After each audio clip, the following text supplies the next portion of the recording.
புதுச்சேரியில் உள்ள தனியார் திரையரங்கில் நடிகர் சிபி சத்யராஜ் அவர்கள் ரசிகர்களுடன் படம் பார்த்து மகிழ்ந்தார். ஏப்ரல் 18 அன்று நடிகர் சிபிராஜ் நடித்த 10 ஹவர்ஸ் திரைப்படம் வெளியானது. இதை புதுச்சேரியில் உள்ள திரையரங்கில் சிபிராஜ் அவர்களுடன் ரசிகர்களுடன் அமர்ந்து திரைப்படத்தை கண்டுகளித்தார்.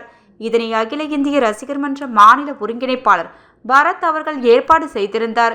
உடன் புதுச்சேரி மாநில தலைமை ரசிகர் மன்ற நிர்வாகிகள் கலந்து கொண்டனர்.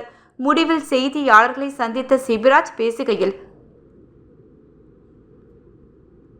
10 hours படம் ஏப்ரல் 18 தியேட்டர்ஸ் ரிலீஸ் ஆகி இப்போ வெற்றிகரமா ஓடிட்டு இருக்கு.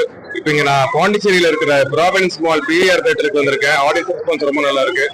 இதே மாதிரி தமிழ்நாடு முழுவதும் இந்த படம் வந்து ரொம்ப நல்லா ஓடிட்டு இருக்கு.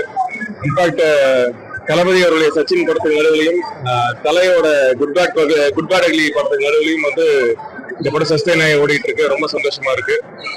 படத்தை பார்க்காதவங்க இந்த படத்தை தியேட்டர்ல வந்து பாருங்க, சப்போர்ட் பண்ணுங்க. தேங்க்யூ.